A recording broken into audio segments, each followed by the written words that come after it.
Hola chicos, ¿cómo están? Primero que nada, felicitarlos por el trabajo anterior, por todas las experiencias que me mandaron.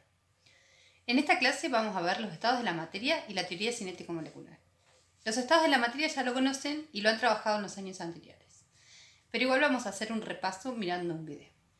Y la teoría cinético-molecular es el tema nuevo que vamos a aprender hoy. Los invito a ver este video. Todos sabéis que la materia es aquello de lo que están hechas las cosas y que posee dos propiedades fundamentales. Tiene masa, que es la cantidad de materia que tiene, y volumen, que es el espacio que ocupa. Bien, pues hoy vamos a conocer los estados en los que puede estar la materia. La materia puede presentarse en tres estados: en estado sólido, líquido y gaseoso, cada uno de ellos con sus propias características. Vamos a conocerlas. El estado sólido se caracteriza por tener un volumen invariable y una forma fija, aunque en algunos casos esa forma la podemos cambiar, como ocurre con la plastilina o la arcilla. En esos casos decimos que son sólidos moldeables. El estado líquido se caracteriza porque tiene un volumen invariable, pero pueden cambiar de forma. Los líquidos adaptan su forma a la forma del recipiente que los contiene, como este vaso o esta jarra. El estado gaseoso se caracteriza por tener un volumen y una forma variable. Al igual que los líquidos, se adaptan a la forma del recipiente que los contiene, pero siempre ocupan todo su volumen, todo el espacio de ese recipiente. Ya hemos conocido los tres estados en los que puede estar la materia, pero ¿sabéis cómo podemos cambiar la materia de un estado a otro? Los cambios de estado se producen calentando o enfriando la materia, y hay distintos tipos: fusión, solidificación, vaporización y condensación. La fusión es el paso de la materia en estado sólido a líquido y se produce al aumentar su temperatura. Cuando calentamos un hielo o lo dejamos a temperatura ambiente, se derrite y pasa de sólido a líquido.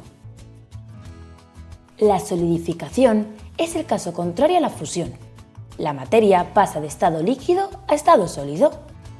Se da, por ejemplo, cuando metemos agua en un congelador y esta se convierte en hielo, pasa de líquido a sólido.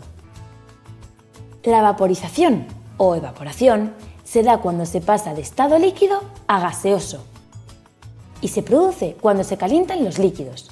Por ejemplo, cuando hervimos el agua, esta se convierte en vapor, pasa de líquido a gas. La condensación es el paso de gas a líquido y se da cuando se enfría la materia en estado gaseoso. ¿Os habéis fijado alguna vez que cuando se empañan cristales o espejos aparecen gotas de agua? Eso se produce cuando el vapor de agua entra en contacto con una superficie fría. En ese momento, el vapor se enfría y se convierte en líquido. ¡Fácil, eh! Bueno, ya hemos conocido los estados en los que puede estar la materia. ¡Adiós, amigos! Bueno, hemos repasado los tres estados que ya conocemos: el estado sólido, el estado líquido y el estado gaseoso. Ahora veremos el cuarto estado, que es el estado plasmático.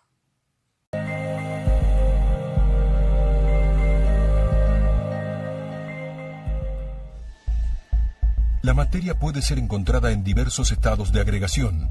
Los más conocidos y observables cotidianamente son el sólido, el líquido, el gas y el plasma.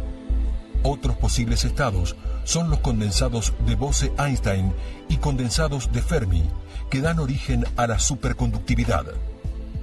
El estado plasma se produce a altas temperaturas, provoca que los electrones se separen del átomo y generen iones. No se necesita mucho calor para que se genere el estado plasma. La corona anaranjada que se observa a veces en la llama de una vela es el producto de la disociación e ionización de las moléculas del aire. La temperatura de la llama alcanza los 1000 grados centígrados, por lo que este plasma tiene baja densidad y temperatura. El aire está ionizado, por lo que si acercamos una carga eléctrica a la llama, podemos ver que la misma es atraída o repelida. Esto dependerá de la carga que se acerca. Los rayos y los relámpagos son plasmas a una temperatura de 27.000 grados centígrados. El plasma es el estado en el que se encuentra la materia que constituye los cuerpos más masivos del universo, las estrellas.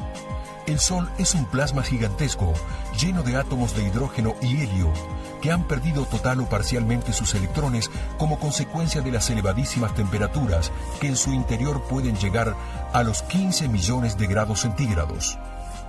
Algunos de los elementos que utilizamos en nuestra vida cotidiana nos permiten ver plasmas en acción. Este es el caso de los tubos de iluminación, las lámparas de bajo consumo y los televisores de plasma con grandes y delgadas pantallas. Estos últimos poseen millones de celdas diminutas situadas entre dos paneles de cristal que contienen una mezcla de gases nobles. El gas en las celdas se convierte eléctricamente en un plasma que provoca que una sustancia fosforescente emita luz. Esta emisión de luz controlada permite formar la imagen que vemos en el televisor. Bueno, hasta aquí lo que vimos fueron los 4 estados: sólido, líquido, gaseoso y plasma. Ahora nos vamos a meter adentro de lo que es la teoría cinético-molecular. ¿Qué significa? Cinético es relativo al movimiento y molecular viene de las partículas, tanto átomos como moléculas. Entonces, la teoría cinético-molecular es el movimiento de las partículas. Toda la materia, en cualquier estado, está constituida por estas partículas. Las partículas están en movimiento continuo, tanto de vibración como de traslación, o sea que algunas se mueven poquito y otras se mueven mucho. Existen fuerzas entre estas partículas, y son dos: la de atracción, que hace que estas partículas estén más juntas, y las de repulsión, que hace que se separen. A medida que aumenta la temperatura, va a aumentar el movimiento de estas partículas. El estado más frío que conocemos es el estado sólido. Por lo tanto, en el estado sólido va a haber menos movimiento de partículas. Va a haber mucha fuerza de atracción y casi nada de fuerza de repulsión. O sea, que las partículas en el estado sólido no están quietas como nosotros pensamos. Se están moviendo. ¿Cómo? Están vibrando. Pero vibran tan poco que nosotros no lo podemos percibir. En el estado líquido, en cambio, aumenta este movimiento porque aumenta la temperatura y la fuerza de atracción empieza a ser más débil y empieza a haber más fuerza de repulsión. O sea que las partículas se van a empezar a mover unas sobre otras. En el estado gaseoso, en cambio, ya el movimiento de partículas es más libre, o sea que van a moverse por todos lados. La fuerza de repulsión es muchísima y ya la fuerza de atracción empieza a disminuir. El estado plasmático, recordemos que es un estado muy parecido al gaseoso, pero tiene más temperatura, por lo tanto va a tener más movimiento y es un gas ionizado. O sea que las fuerzas de atracción y de repulsión van a ser muy parecidas al estado gaseoso. Podemos ver que en el estado sólido, el estado más frío, la fuerza de atracción es mucha. Y en el estado plasmático, que es el estado más caliente, la fuerza de repulsión es mucha.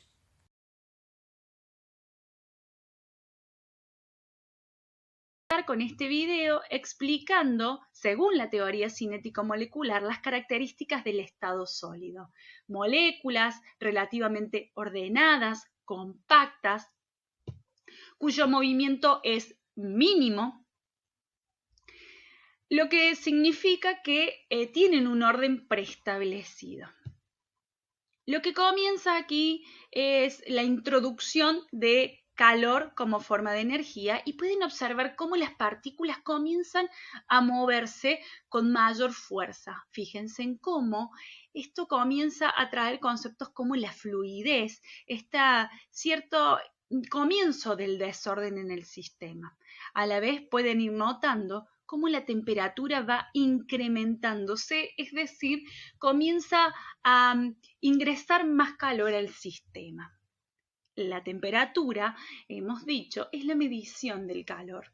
Y el calor se entiende como esta capacidad de producir movimiento entre las partículas. Por eso esta teoría se llama cinético molecular. A la vez, lo que comenzamos a ver es cómo en el sistema empieza a ocurrir este proceso de fusión, es decir, del cambio del estado líquido al estado sólido. Como verán, este proceso está ocurriendo aquí, a una temperatura que vamos a llamar de fusión y que para este líquido en particular es de 0 grados. Vamos a continuar con el video y quiero que comiencen a ver esto que está ocurriendo aquí. Cómo este sistema no está incrementando su temperatura, sino que se mantiene constante aquí en 0 grados. ¿Qué significa esto? Como hemos visto en clase, esto significa que durante el cambio de estado, la temperatura del sistema permanece constante. ¿Qué significa? ¿Cómo se puede entender? Que todo el calor que está ingresando al sistema, y damos fe que está ingresando calor al sistema, se está transmitiendo de partícula a partícula a través de un proceso de conducción. Todas las partículas tienen que tener exactamente la misma cantidad de energía para comenzar a moverse de manera tal de romper con este esquema, con esta forma propia de los sólidos.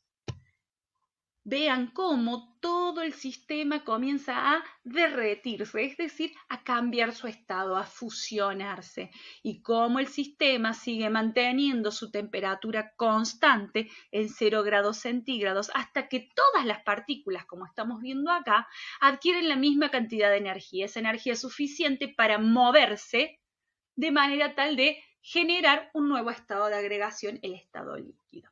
Aquí van a ver una diferencia de volumen, ya lo vamos a hablar cuando veamos las fuerzas de interacción propias de este tipo de sustancia que vamos a ver que es el agua finalmente. Estas partículas, que se están escapando del sistema son lo que a posterior vamos a estudiar como presión de vapor y refieren a el concepto de la vaporización que ocurre a todas las temperaturas, solo que es un proceso leve, es un proceso suave. Fíjense en cómo las partículas se van moviendo, van comenzando a golpearse levemente una entre otras y a medida que le introduzco calor, es decir, que la temperatura se va a ver reflejado en este aumento de la temperatura, las partículas se van a mover con más y más fuerza. De manera tal que también a medida que se va introduciendo más calor al sistema, algunas partículas se sienten con la libertad de escaparse de la fase líquida en forma de gas. Fíjense en que aquí está empezando a comenzar este proceso violento que nosotros vamos a conocer como ebullición. Todas las partículas van a adquirir la cantidad de movimiento, de calor suficiente para convertirse todas al estado gaseoso. Está ocurriendo a temperatura constante el cambio de estado del líquido a gas, la temperatura o el punto de ebullición está ocurriendo aquí a los 100 grados. Evidentemente esta sustancia ya es agua. Si su punto de ebullición es de 100 grados y su punto de fusión es de 0 grados. Nuevamente ocurre lo mismo que en el punto de fusión, es decir, la temperatura se mantiene constante en el cambio de estado. Fíjense en cómo las moléculas empiezan a moverse más rápido, empiezan a chocar entre sí y a despegarse de este estado líquido para convertirse finalmente en un estado gaseoso, que como hemos visto es un estado que se caracteriza por el desorden, por las partículas que no tienen unión entre sí, al contrario, que se mueven rápido, que chocan entre sí, que chocan contra el recipiente, dando una nueva propiedad del sistema que se llama presión, es decir, los choques de las partículas contra el recipiente que los contienen.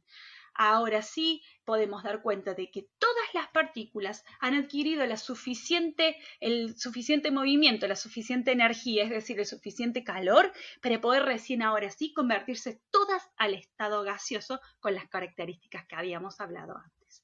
Bueno, alumnos, espero que esta explicación les sea útil para el recorrido de este contenido en la cátedra y nos veremos entonces en otro video de esta modalidad. Bueno chicos, ojalá se haya entendido todo Y ahora les dejo un breve resumen y actividades para esta semana. Cualquier cosa me escriben al privado.